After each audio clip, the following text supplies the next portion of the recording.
democracy looks like. In that the announcement was expected, protests against it were swift Our city. and widespread, from Washington to LA, New York, Philadelphia, Memphis, Atlanta, and beyond. Immigrants who came to the U.S. as children illegally, but are protected from deportation by a 2012 Barack Obama program called Deferred Action for Childhood Arrivals, known as DACA. To qualify, go to school, get a job, join the Army, contribute to the U.S., and be allowed to stay. So they did.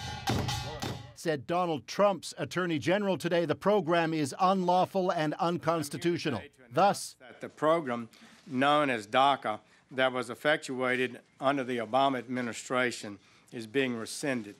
it means all those young people, some 800,000 of them, could face deportation from a country in which they've lived most of their lives back to one many barely know.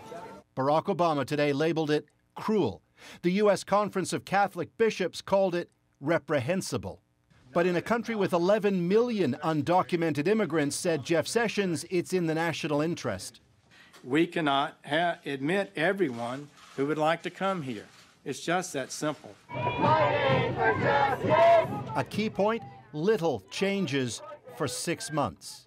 And the White House is directing U.S. lawmakers to now come up with something better that could allow the young people to stay as part of a broader overhaul. I don't think that the president's been shy about the fact that he wants a wall, and certainly something that he feels is an important part of a responsible immigration reform package.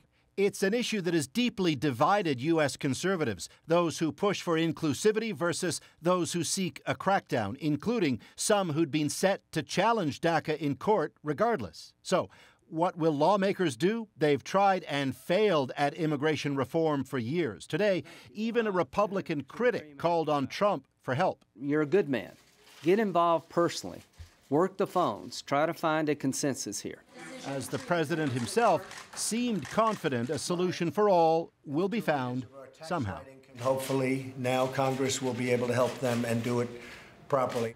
But this is a Congress that failed to pass health care reform and now faces another push to overhaul the tax system and fallout from Hurricane Harvey. 6 months for a redo on immigration law is sure to go by fast. Paul Hunter, CBC News, Washington.